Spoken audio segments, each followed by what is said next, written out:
Today we're going to start out with a little bit of a show and tell, a slideshow. Let me see if I can get this going. Uh,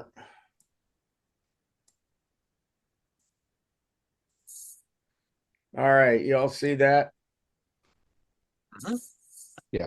Okay, this is showing you the area of Greek um, civilization at the time we're talking about, 5th century. This is 500 BC, so fifth century, and just so just to point out a few things. Let me get a marker up here. This is cool, Tom. It isn't. That's not it. Here we go. You can see that Yeah. the red dot over here Yeah. is Miletus. Miletus is where Thales was from. And this west coast of Turkey is generally thought of as the Ionians. Like you'll hear people talk of the Ionians, and those were Ionian Greeks, and they inhabited the west coast of Turkey in those days. This was part of Greece, and then Ephesus, right above that. If you know the Bible, you'll have heard of St. Paul's letter to the Ephesians. Well, this is that town, and then over here we have Delphi, and I have another couple of maps I'm going to show you because this one is not. It's good in some ways and not so good in other ways. Here's Delos, which I told you the story about Socrates being executed, and there was a 30-day delay while the boat came from Athens and went over to Delos and back. And then this is Argos and Mycenae. Mycenae and Argos were kind of, I can't see, I'm having a hard time distinguishing between the two because they're kind of interchanged. They're very close to one another. I've heard Mycenae called the county and Argos the city. I really don't know how to distinguish them. But anyway, that's where Agamemnon was from. And then Sparta down here is where his brother Menelaus was from. And then up here is Ithaca. That's where Odysseus is from. So let's move on here. This is same basic thing, but there's a few more. Excuse me, a few more places listed. Like here's Samos. That's Pythagoras is from Samos. And then up here is Lesbos, which is where Sappho was from, and that's why we call women who are attracted to women lesbians because that's where she was from. Again, here's Delos. Here's Naxos. I think Euthyphro is from Naxos. And then here's Athens again. Aegina, that's an interesting story because I told you about the Battle of Salamis last time. This is too long of a story, but it's really interesting. Anyway, Delphi's up here.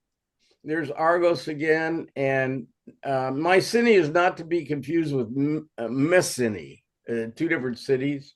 And then here's a better picture of Ithaca, and then next door to that is Cephalonia. We think that Cephalonia was part of Odysseus's kingdom.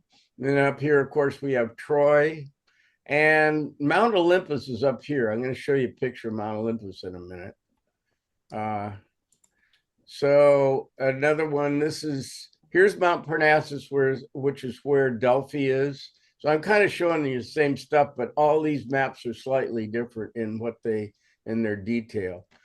Okay, this is Mount Olympus. This is the actual mountain. It's a very dramatic picture. It in different weather conditions, it doesn't look this dramatic, but I think this one is godlike. I think you can see why people may have considered it a holy place. This is, I spoke of the Bronze Age collapse, and this is the written language called Linear B, which the Greeks were using before the Bronze Age collapse.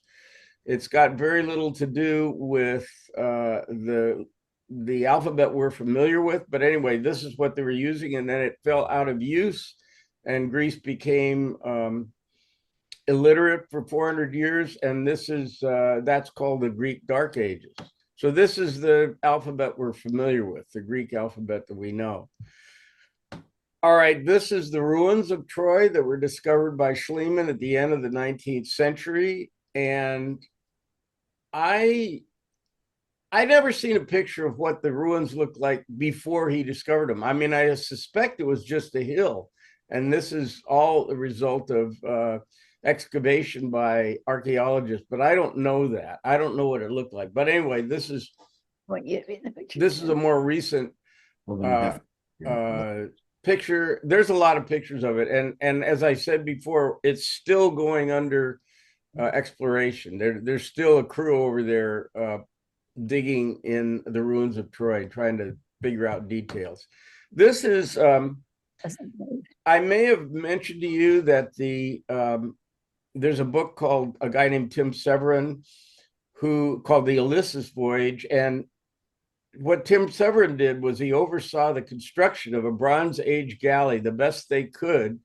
They replicated a ship just like Odysseus would have had, and then he's such a knucklehead. He took this ship up to Troy and then sailed it back the best he could, retracing the steps of Odysseus with a crew of also knuckleheads.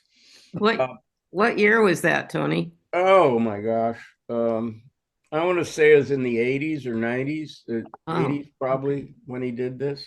But the Ulysses Voyage is the name of the book, and it tells you the whole story of the construction and the sailing and So is knucklehead a sailing term?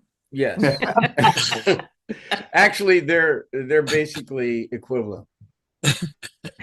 They're identical terms. This now, Homer talks about the beaked ships. This is what he's talking about. This beak here was the main weapon of the Iron Age battles, and in the sea battle of Salamis, this is what's used. So what you do is you get your boat going as fast as you can. You get all your rowers, which were not slaves, by the way. You get all the people rowing just as fast as they can. You ram the other boat with this thing, and this is right at the water line. So you're going to sink the other boat if you can put a hole in it. That was the main. And they also had soldiers aboard that once you ram the other boat, they'd shoot the other guys with bows and arrows and jump aboard and stab them and spear them. Lovely. Anyway, that's why Homer calls them the beaked ships. That's the beak he's talking about. Tony, yes. We happened to just see something about all those ships on the tube this last week. They had like 4,000 or 5,000 rowers. Is that accurate? Oh, I don't think that sounds too many. In the peak of this, they had what are called what are they called? In the Greek era, it was mostly triremes, which meant 3 banks of rowers, one above another. In other words, they'd have a whole deck full of rowers, and then above it, another deck full of rowers. And this got up to 5 in the Roman period, 5 decks of rowers. And the oars are angled in a way that they can all get in the water at the same time. Yes, exactly. Yeah, and then there's a guy, a bosun or something. They didn't call him a bosun. I'm sure there's a Greek term for it, yelling at everyone, saying, getting him in rhythm. But the Greeks have reconstructed several of these, and maybe the Romans too, and run them around and probably do, fake battles and stuff for the amusement of the paying customer. So this is a picture of the Agora, and I've been here 2 or 3 times, and I must say, I know this sounds totally nerdy, but walking on those stones and knowing that Socrates and Plato and St. Paul and Archimedes and all these great people have actually walked on those same rocks just really was something to me. I compare in my classes. I compare it to the fact that I saw the Beatles on the first tour, and when they were done, the Beatles had walked from an RV to the stage and back on the grass of the stadium. And when they were done and they walked, the guards kind of let their guard down, the security guards, and girls ran down from the seats of the stadium, jumped over the fence and jumped on the field and tore up the grass the Beatles were walking on, and many were seen to have eaten it.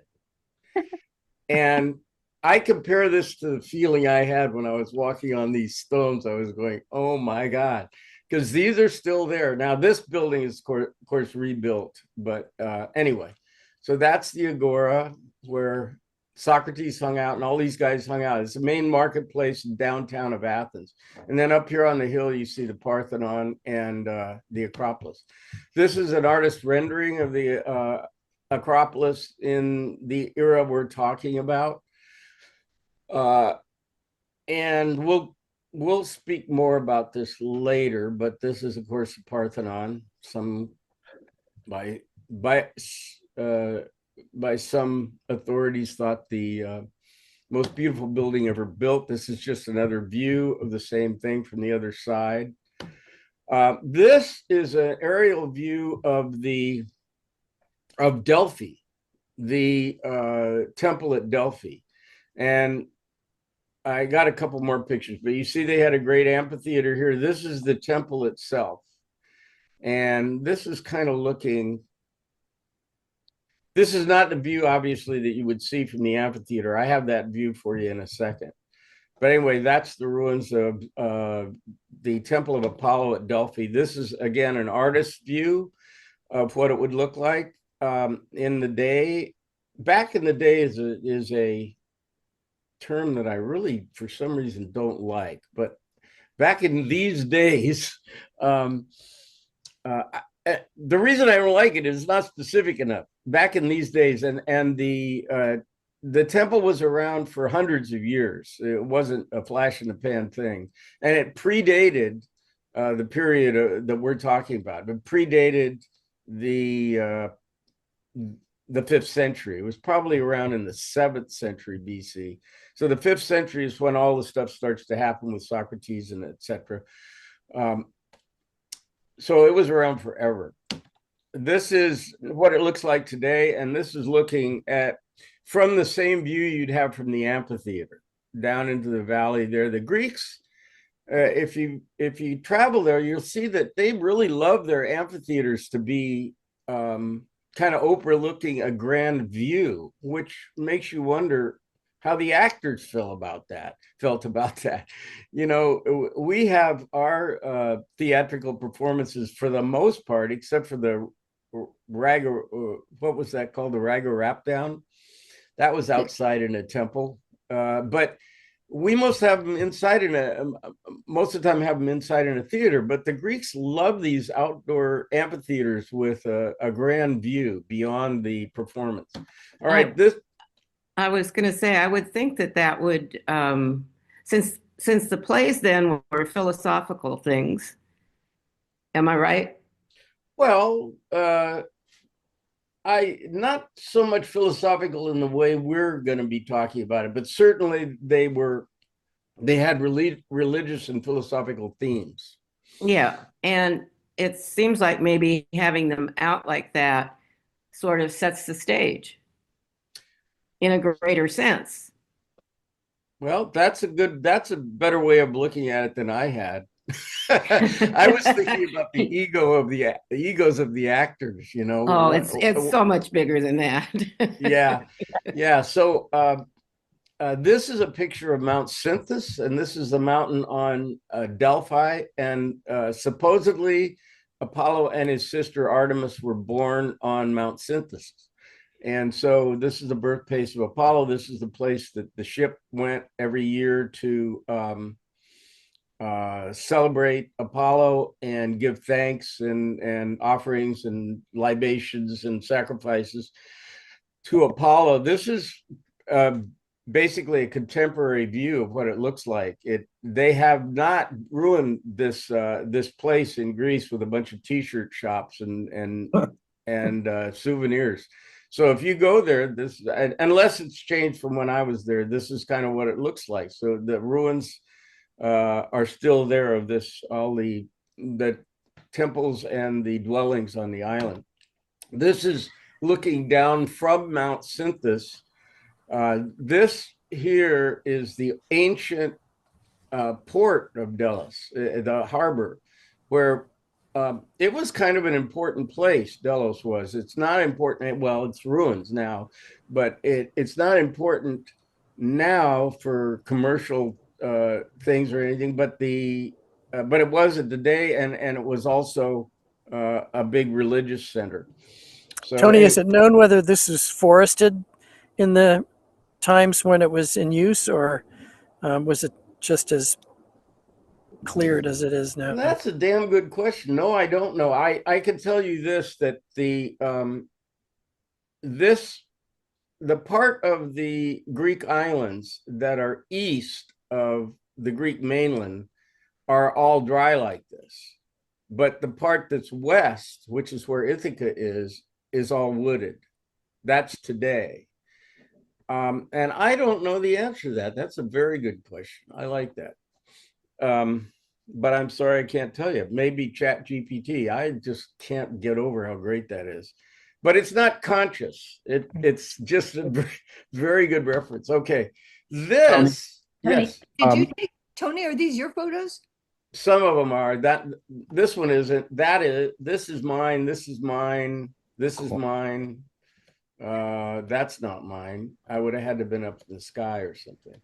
There's a passage in Plato, I think it's in the Critias, about the deforestation of Attica.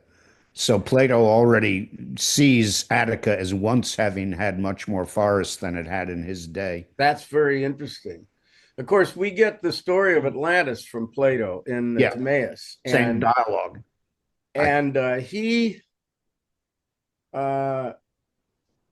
I'm not sure he's a real reliable reporter of natural phenomena. Right. But I'm not saying he's not. We just don't know. We can't verify any of this stuff. I think he said that the destruction of Atlantis occurred 9,000 years before, or 900 years. But the problem is the Greeks didn't have decimal points. So we're not sure what he means. And anyway, nobody's ever confirmed what it's thought of. What is thought now is that the legend was from the volcano that destroyed Santorini, which was called, I think, Thera in ancient times. And some people theorize that gave birth to the ancient legend that then became the myth of Atlantis from Plato. And I could have more to say about that, but Plato is one of the devices he uses in his writings, which is really, again, so unusual, but still great, is that when he's telling you something, especially the things that are really important, he puts a shroud between the reader and the thing he's going to tell you. And he does this many times. If he's going to tell you the theory of recollection, he doesn't say this. He doesn't have Socrates say. He has Socrates quote some old poet. Like, what could be is what this old poet said. Plato never directly says any of his theories. And that is the most elaborate examples of that are when he talks about love in the Symposium and when he talks about Atlantis in the Timaeus. There's another possible thing I've read where after the Ice Age, when the sea level went way down, as the ice caps melted, it refilled the Mediterranean, and at that time people were living quite far out into what's now the Black Sea. And when the dam broke that was holding the water back from the Black Sea, it flooded that whole area that was inhabited in what's now the Black Sea, and that gave rise to the idea of the flood. I've always heard that theory in regard to the biblical flood more than Atlantis, but since it's all clouded in a bunch of the vague mists of history, I don't think we'll ever know. But that's also a good thought, that it got flooded just because of the sea level rise, because people would make stories about something that dramatic, and it would travel down through the ages. So a good one. Okay, this I didn't take this picture, but this picture, this is funny. This is a picture from a book that is sold in the Agora Museum, and about in the 70s or something, some archaeologists used the Phaedo and the description of Socrates' jail cell to excavate this area of the Agora. And they think that this double cell here, the one with the doorway between it and what they think is a bath here, is the cell that Socrates was held in. You're shaking your head. You don't think so? Anne? I'm shaking my head because it's just amazing. Oh, yeah, it is amazing. And Like, wow, wow. And oh, by the way, Tony, it's the Cucamonga wrap down. oh, That's- yeah, I spaced it. That was an excellent Yeah, event. it was at the Virginia Dare Winery. Yeah. Yeah, that was great. Were you there? Oh, I was indeed. Yes. Yeah, me too. That was a great day. It was a high point. It was a high point. Dick So- Barnes had it. I went into I don't want to expand on this story too much, but I went into the museum at the Agora there in Athens, and I asked them where this site was, which is in their book that they sell. This picture is in the book they sell at the museum. And I said, where can I find this in the Agora? And the lady at the information desk says, nobody knows. And I said, how can that be? I have a picture of it that you guys published. How could nobody know where this is? And she just kept insisting that nobody knows. And so I walked away and somewhat puzzled. And then I found an old guy, and I thought, because she was young, and I thought, this old guy looks wise. I'm going to ask him. He was a guide out there. And I asked him, and he said the same thing. Nobody knows. And I went, how can that be? So look, there's no evidence. We don't have videotape of Socrates in this jail cell. We don't know that. But the thing about it is that this is a very peculiar ruin. It's not like a house, and it's not like any other building that you would find in the Agora normally. It's very unique. And the thought is that this is his cell. They think this is a guard tower. And I have a drawing of it. I don't think I included it with these pictures, but they're just speculating, but still, it's pretty cool. He was definitely held in a prison in Athens, and they haven't found any other building that would fit a description of a prison. And so this is it. So anyway, there you go. This is hard to believe too, but these are in the museum in the Agora, and these are the cups that the hemlock was delivered in. And how can you believe that? But it's not like the museum isn't taking this stuff seriously. This is the museum of the Agora. It's not some fancy thing at Disneyland. And so presumably scholars have verified that these come from the same era. Now, we don't have Socrates' fingerprints on any of these cups, but anyway, there you go. So he would just drink from one cup, right? Yes. Yeah. Okay. I mean, that's a heck of a lot of cups to drink. It is. It is. You know? They have quite a supply of these, like they were executing several people a day or something. I don't know. That seems very weird too. I thought the same thing, Anne. All right. That's my let's see. That's my little slideshow for the day.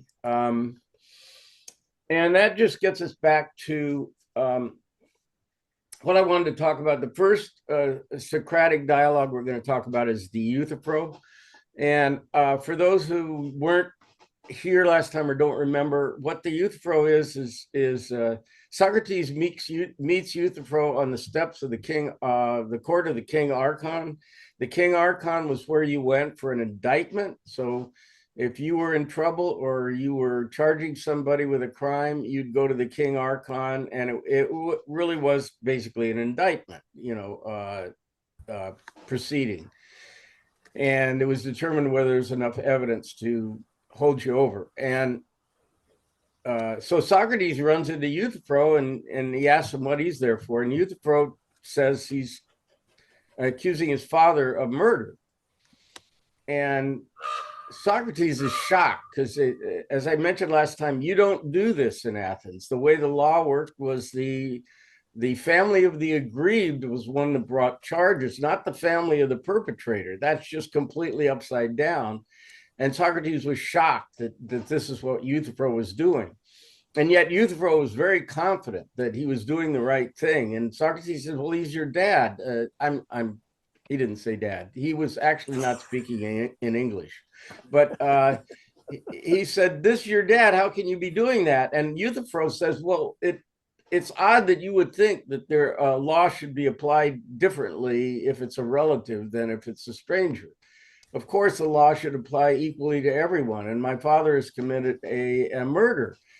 And so it turns out the circumstances of the murder are this, that he has his father, Euthyphro's father, has a slave, and one of his employees, who's a laborer, perhaps an itinerant laborer, gets in a tiff and kills the slave. And so Euthyphro's father is upset with this.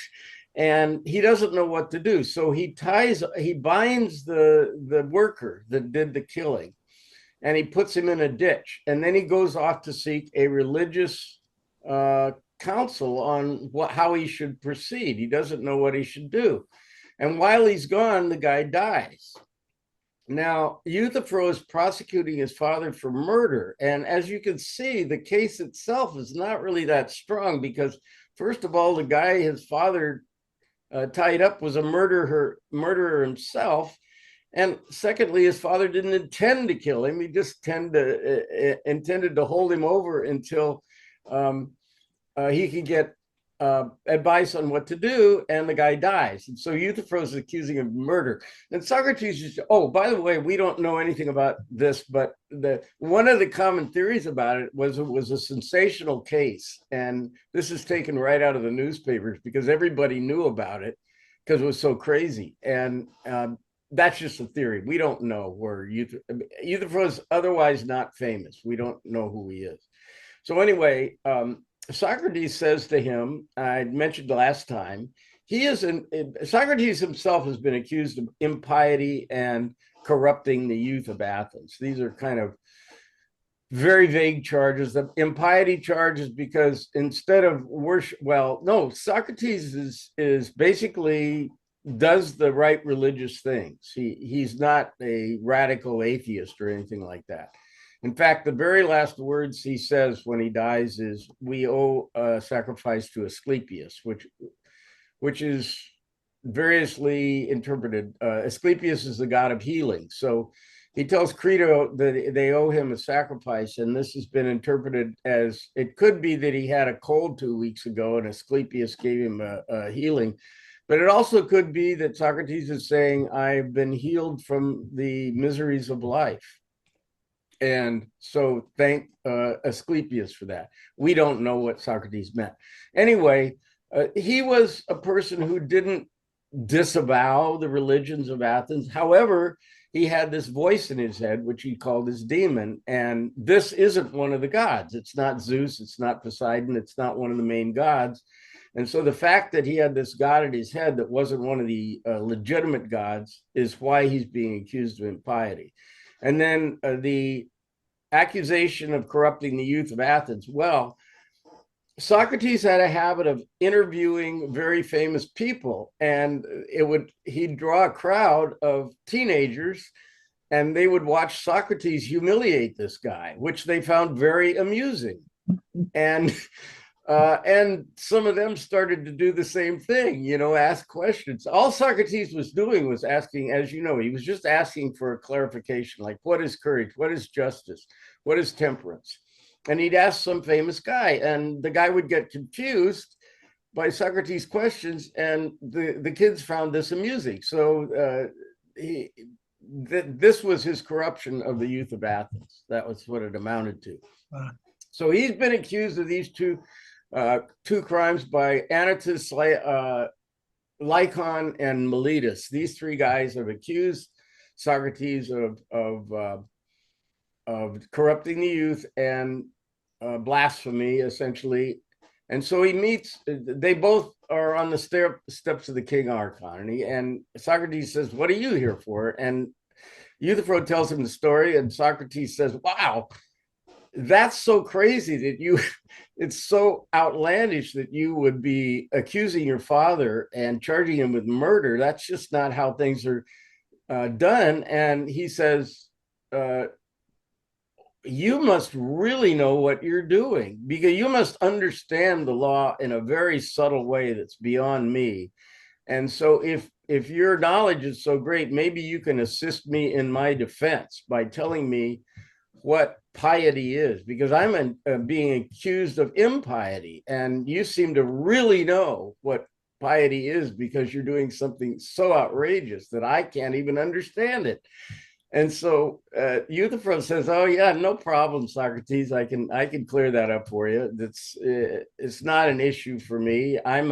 He describes himself, or he is a seer. In other words, he's a person with divine knowledge, and he kind of says, like, you and me, Socrates, people make fun of us, but they don't know that we're more knowledgeable and wiser than they are. They don't know this. And so we have to, just kind of shrug that off." So anyway, Euthyphro starts, this is what happens and in the dialogue. And by the way, this is the Socratic method. I would say this is a very good example of the Socratic method. We hear about the Socratic method in teaching, and we used to use that in sailing. Oh, that's an exotic bird. It's a raven. Oh, it's not that exotic. Okay, so anyway, we used to use that teaching sailing, and that is the Socratic method. Was you didn't tell students what to do, you had them figure it out, and you led them through the analysis so that they would come up with something that actually wouldn't kill them. But anyway, what Socrates really does is a little bit different from that. He doesn't lead them to the right answer. He usually confuses them. And so they start with the right answer, and what ends up happening is they're confused. So that's the real Socratic method. It's not leading you towards the answer; it's leading you towards confusion. Anyway, so Euthyphro very confidently says, "Yeah, no problem. I can tell you. The question is, what is the holy? What is being holy?" And Euthyphro says, "No problem, I can tell you that." And so his first answer is, just what I'm doing now, prosecuting murder and temple theft and everything of the sort, whether it's my father or otherwise. So he's saying, what I do is obviously holy because I'm doing it. This would be the answer Trump would give.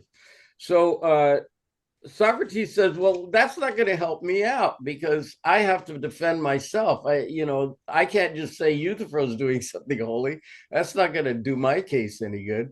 You're going to have to give me a better definition." So then Euthyphro says, "Well, okay, what is holy is loved by the gods. What is loved by the gods?" And this would be the equivalent of quoting a Bible verse. Okay, here's something. This is what's loved by the gods. Thou shalt not kill. You're breaking the commandment. And Socrates says the problem with your definition, he doesn't say it like that. By the way, this method of arguing is very effective and almost impossible to pull off, because what Socrates is doing is giving the other guy complete respect and just asking him to explain why he thinks that. He's not saying, it's not gotcha questions, the kind of question that's meant to, well, yeah, but how about, it's not like that. He actually asks sincerely.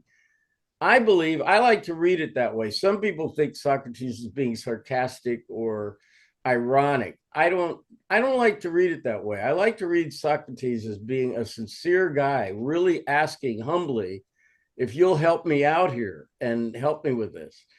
And It struck me, Tony, it was almost like this intellectual game of cat and mouse, where two bishops trying to chase a king into a corner. It was just a very strange process.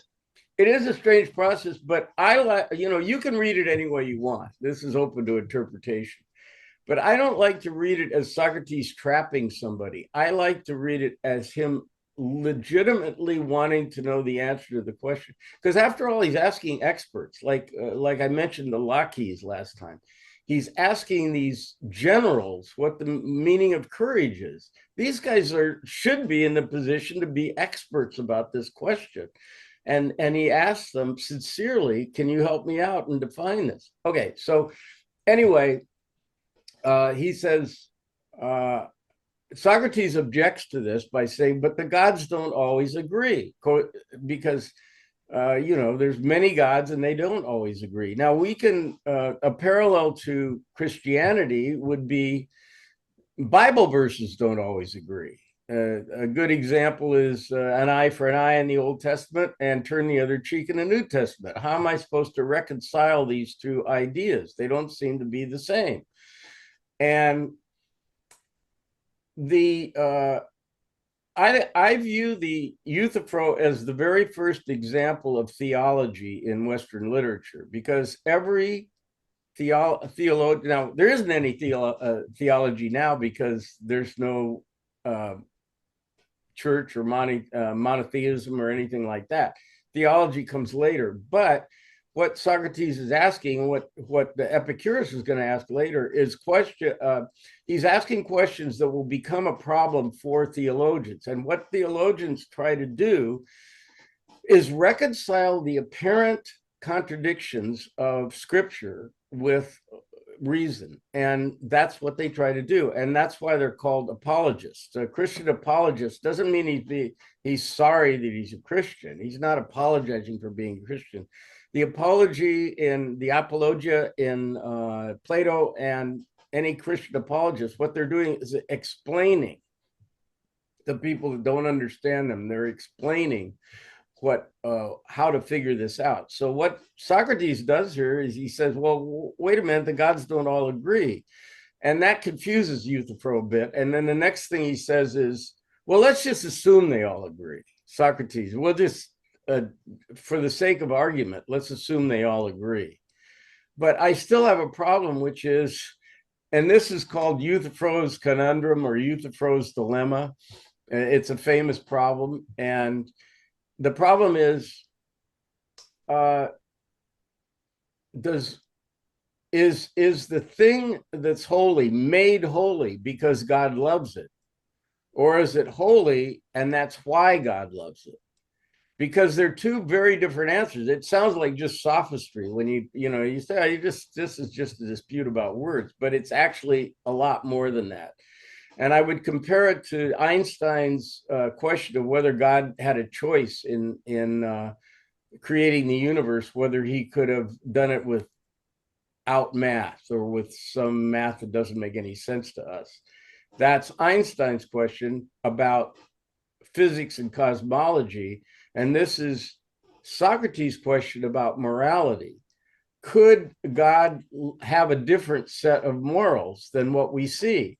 And the example so the question is, God is omnipotent. So what if he changed his mind? Can he change his mind? He's God. He can do anything he wants.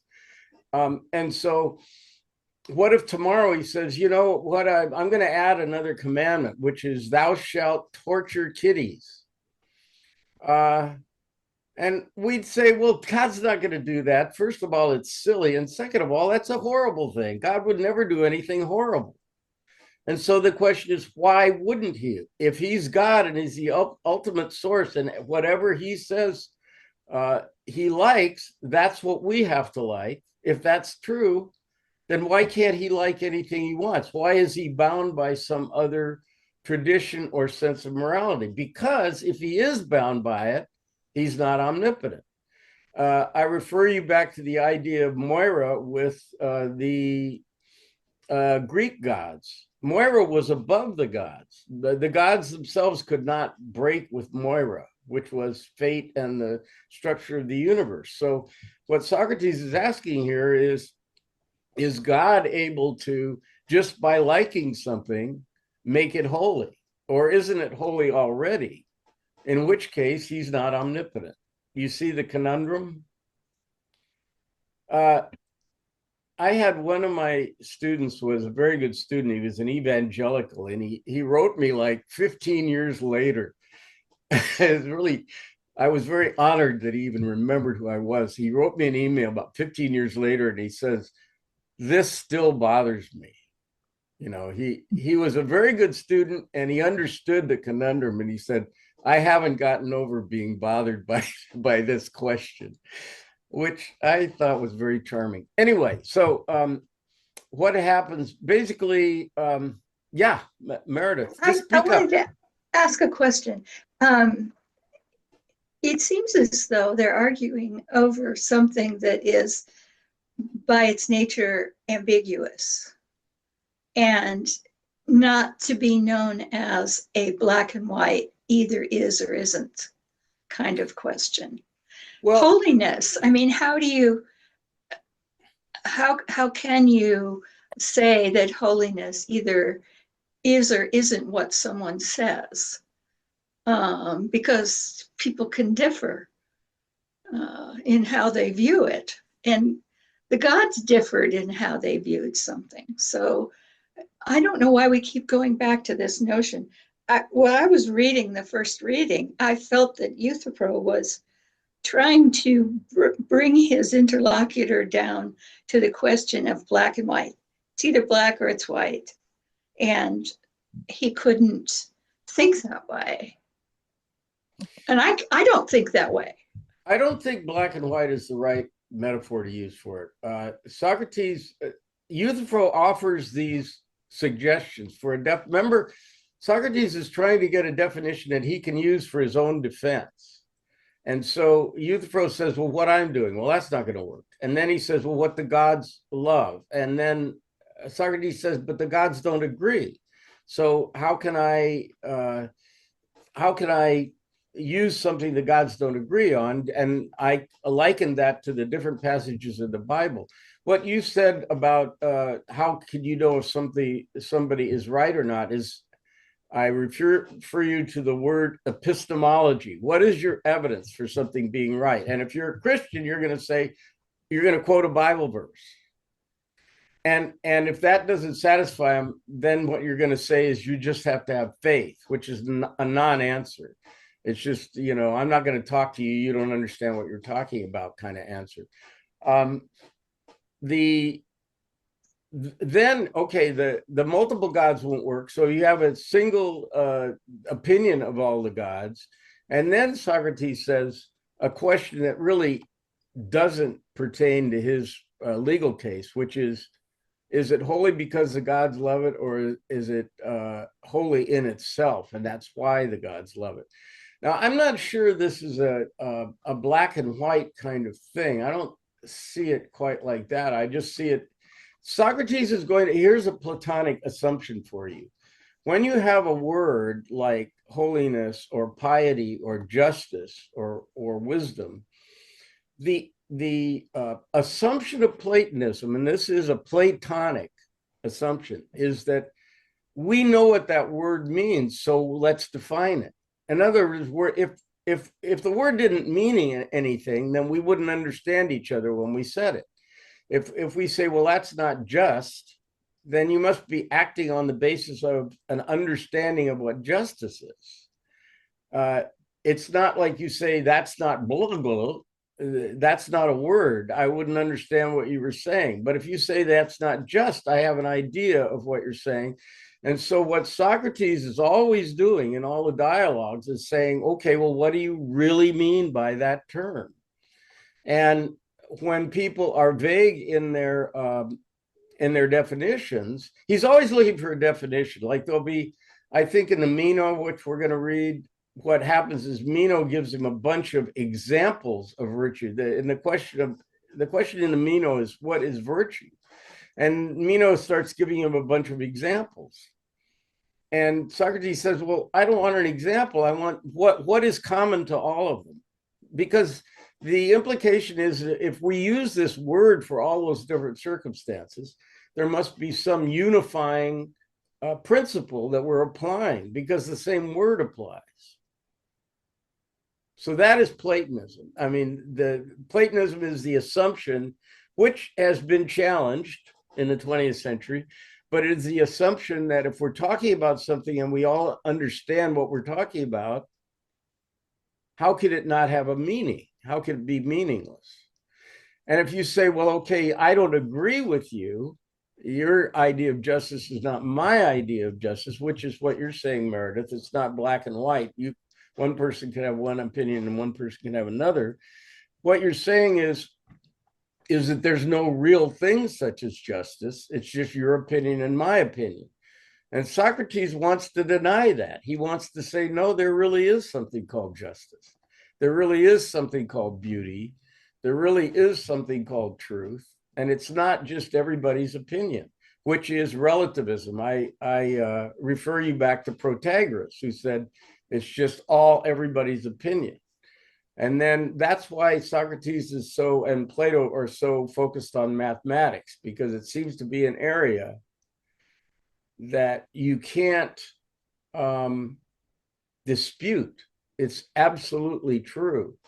And if you dispute it, it seems like you're violating some kind of fundamental law if you dispute mathematics.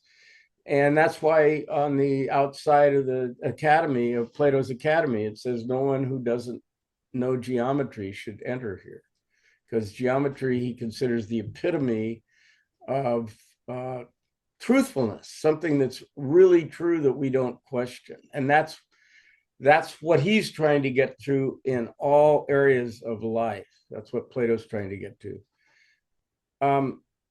I've gone on pretty long here, so maybe I'll call it quits on my part for the day, and just let's talk about what your ideas are, and then we'll continue this next time, wrap up the Euthyphro, and maybe get started on the Meno for next time. So I just want to say, can I say, Tony, the beauty of mathematics is that you can agree and everyone will then agree on what is true. Except when you get, I mean, Laurel's shaking her head, except when you get into the, Jeff is a math major too. So there are weeds you can get into, but let's forget mathematics for a minute. Piety is a very general term. I mean, is it pious to kill a cockroach? I mean, some people say no, it's a living being. Is it pious to throw somebody in a ditch thinking, well, when I come back, I'll have a good idea from the gods what I should do with this guy, without thinking about the fact that with no water or food and open to the elements, the guy could probably die and does die. But if you haven't anticipated the possible outcome of your actions and you do something as vicious as throw someone in a ditch and walk away for who knows how long, isn't that wrong? I mean, it seems to me it's immediately wrong. But then that's my opinion. He didn't think it was wrong. But wouldn't you say, Meredith, that there's a line beyond which nobody should cross, and there's an actual evil in the, I mean, beyond that line, there's actual evil, and everybody would agree to that? Actually, I can't go there with you because I've had many clients who've done things that in your mind would be actually evil, but it has been in part because their brains don't work right. Their brains don't, well, let's just say their brains don't work the way ours do. So you could say, well, what they do is still evil. But then are they responsible for it? Okay, that's another issue. But whether they're responsible or not is another issue. But what Plato wants to say in response to your question is that they're mistaken. In other words, he doesn't tell you, he's never going to tell you exactly what all the truth is, but he's going to say that you can be like, when you're committing a crime, the Socratic kind of position on this thing is you believe that is a beneficial thing for you to do. In other words, you're doing it to improve your life from your point of view. You're not acting evil in the sense that you intend to hurt yourself. You're trying to improve your life. Like somebody ripped off the stereo out of my car, and I was so pissed off. This is decades ago. And then I realized, how screwed up must that guy's life be to think that his life is going to be improved by ripping off my stereo. And That's because he's going to sell it for drugs. well, I understand what he's doing, but he thinks that's an improvement. He thinks he's done something that's going to help him in life. Of course he does. Okay, so Socrates says you can be mistaken about what is going to help you. And that's an example of something that's a mistake. So Socrates is very unlike most ethicists in that he thinks it's always an intellectual error that you've made. You've mistaken something that looks like it will provide happiness for something that would actually provide happiness. That's an intellectual error. He doesn't agree with Aristotle. He doesn't agree with Aquinas on this. But that's the Platonic position, is that it's an intellectual error. And the evidence for the error is you did it. In other words, your actions speak louder than words. If you say, well, I knew it was wrong, but I did it anyway, the Socratic answer would be, apparently you didn't know it was wrong, or you wouldn't have done it. If you really knew it was wrong, you wouldn't have done it. That's the Socratic answer, which is not as common as the Aristotelian one, which is I like Socrates' answer because it's existentialist. It's if Aristotle wants to give you the excuse that you knew it was wrong, but you did it anyway, he calls that incontinence, by the way. That's the Aristotelian term, is you don't have control over yourself. You're incontinent morally. And so even though you knew it was wrong, you did it anyway. And so St. Thomas Aquinas does the same thing. You can lose control over your better angels, as it were, and do the wrong thing. Socrates doesn't give you that excuse. He says you really didn't know. If you would have understood that it was a bad thing, you wouldn't have done it. And we're not talking bad in response to society. We're talking bad for yourself. So Tony, isn't it the case though that what Socrates was charged with was impiety, which I would guess from this conversation is undermining the idea that there is a societal construct that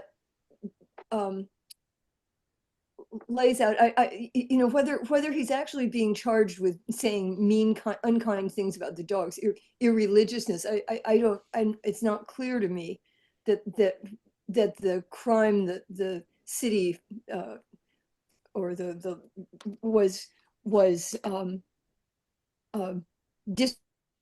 disrespect, religious, insulting religion. Was it really that he was insulting the gods, or was it more that by questioning the groundwork that was laid out, justified on the grounds that the gods favored something or disfavored? Is it that he's questioning the underpinnings of society, or is it just sort of, well, you were saying you were causing people to question the stories about the gods or whatever,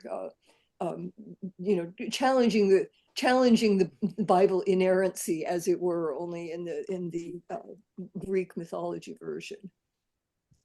The answer would be the Greeks have no official doctrine. They don't have a Bible or anything like that, and right, so you can't point to a passage in Scripture that he's violated. You can't do that. Right. My answer would be that impiety is used against Socrates the way it's always been used in society, and that is to stomp down people that you don't agree with.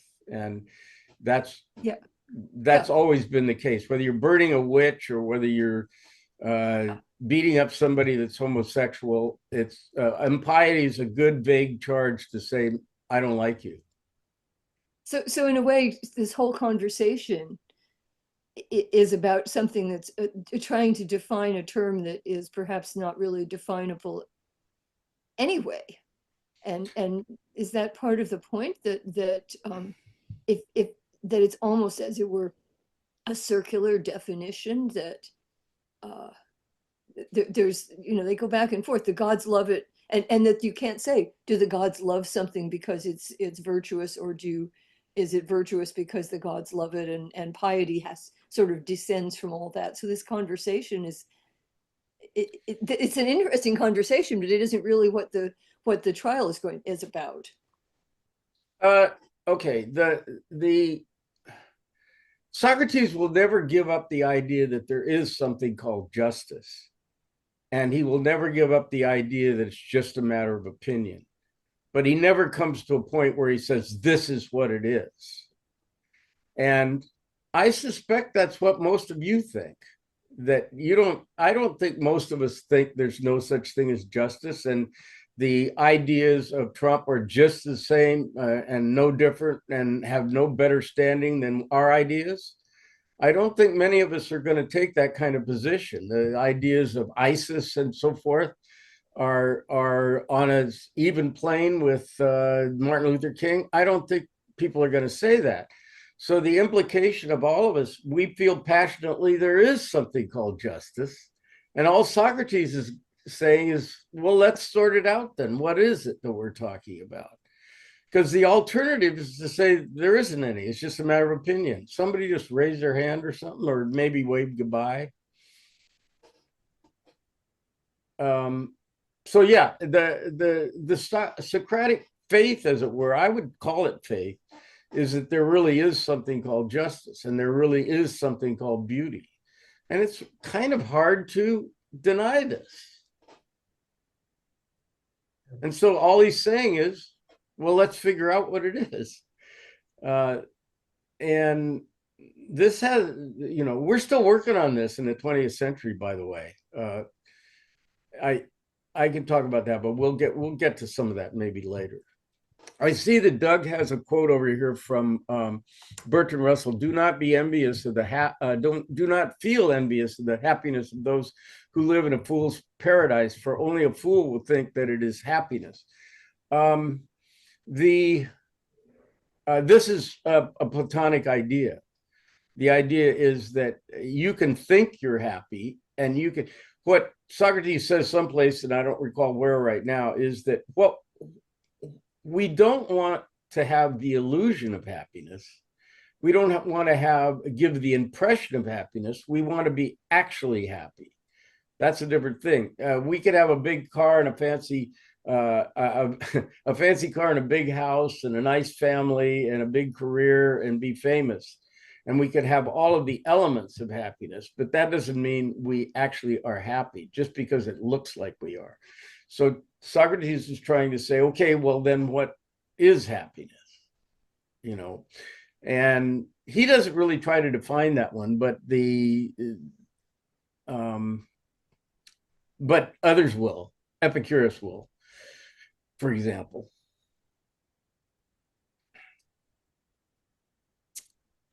Anybody else want to chip in? So where Yes. this takes us, it seems, is to say, yeah, okay, we can believe that there is this concept called justice, but identifying justice is always going to be a judgment call.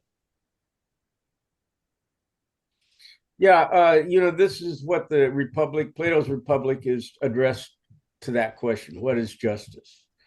And he will, Plato keeps, and Socrates keep asking these questions on the assumption that there is an answer to them, but they don't come to an answer. That's Plato's, this is the medium is the message kind of thing. Plato says he'll never tell you what he thinks about these things. He's just going to give the discussions to you. And for Plato, that is philosophy. The discussion like the one we're having right now, and the discussions that he displays Socrates having, that is philosophy. Philosophy isn't a bunch of doctrines that I'm trying to lay on you and make you believe. Philosophy is the process that you're seeing Socrates engage in. So maybe we're coming to a case where this is just an intellectual version of the uncertainty principle. Well, you can have momentum, you can have position, they mean something, and yet you can't tie them down. But would you want to just give up and say, well, it doesn't mean anything and this is a ridiculous pursuit? No, I just think that you're going to have to think seriously about it and make judgments. But it's going to be a judgment call in the end. Yeah, I don't think Socrates is going to deny that. He, like I say, he's not going to tell you what it is. He's going to give you a bunch of options and then probably show that they won't work. So what was interesting last week when you talked about the trial, as it were, of the 500 jurors, is kind of evenly split about whether he was impious or not, which is sort of the fact that, well, people have a concept of it, given a state of facts, that, they couldn't say, oh, well, that obviously is or obviously isn't. I mean, you sort of, if you treat that as a society at large, it's like, well, we kind of think it is, right? Because when you really try to pinpoint, and when you think the way the law treats the issue of justice is that it has a series of processes and a series of rules, and it says, this may not be perfect, but this is close. But I mean, there's no, bad things happen sometimes in judicial proceedings, but there is at least a thought of what it might be. That's exactly right, and we'll get to that when we get to Kant and the idea of the categorical imperative, which is what our legal system is based on, whether you know it or not. It's the idea that everything should be every person should be treated equally, and our innate. Now, I'm getting into the legal territory that more expert people can weigh in on, but the idea is that check me if I'm wrong, on court proceedings is all these rules have to do with trying to confirm that every single person and piece of evidence is given the same treatment in every court. Now, we know that doesn't happen. We know that it's an impossible goal, but that is the goal. The goal is to have everybody treated equally. Is that correct, Meredith? I hesitate to opine because I just can't be the ultimate judge of this. I think that my example of Bill Clinton, if you took a jury of the whole of the country, and I think this is basically what happened, he was prosecuted for adultery by that maniacal person. What was his name? And finally, the people just as a whole said, we don't back the idea of impeaching him. We just don't back it. We're not for it. And I think that is a very valuable thing to have in a country like ours. So I think that That's different from Tony's question. I forget what he asked. Well, the question is not about whether every verdict is just or not. The question is whether the goal of the legal system is to make sure that everyone is treated the same. And that's why you have laws of evidence. That's why you have things that are not admissible, things that are admissible. Because no matter how guilty you think somebody is and now how hateful they are, if the evidence doesn't produce a verdict confirming that, then that's how you have to be treated. And so the goal of the legal system is to treat every case objectively and fairly. I'm not saying. I think the lawyers here will agree with me. Yeah, that's true. Yeah, I mean, That's the goal. I'm not saying it's achieved. I'm saying that that is the principle upon which we guide our court proceedings and the rules of evidence and so forth, is to try to so that's Kant's categorical imperative, which we'll get to. It's not the greatest happiness for the greatest number, which is a different moral principle. Tony, it seems to me that, in the case of Socrates, you have a perfect example of where, as you say, people had a general idea about piety or impiety, but the actions of Socrates were ambiguous about that. Was that impiety or was that not impiety? And so they took it to a court of justice or law to try to determine it. But it still came down to how many people believed it was or how many people believed it wasn't. So it seems like that dynamic continues today. I mean, we have principles that we agree, fairness, justice, but actions in the real world are not so clear cut. And so we go to juries to make a judgment and to sort of stand in and kind of represent the society at large's opinion. Yeah. I Well, living in Mississippi, I'd have to point out that both the people at large and the legal system in the past have been not interested in justice. Look at, so many people like Emmett Till killed, and their murderers finally successfully tried or admitted it years and years, like decades later, So have become pretty cynical on the whole idea of the possibility of justice unless you can hire a really good lawyer. And also, I taught at Parchman last year, and most of my students were African American. They'd been in there for life or 3 life sentences, whatever. One of them is finally being paroled because at the age of 19, he was incarcerated for a gun death that they never could prove he did. It was at a party, a graduation party, and everybody got crazy, which is stupid, stupid, stupid. But, he was in for 26 years. And he finally got paroled. But 2 other of the students I taught were not paroled when they came up for parole after 20, 30 years at Parchman.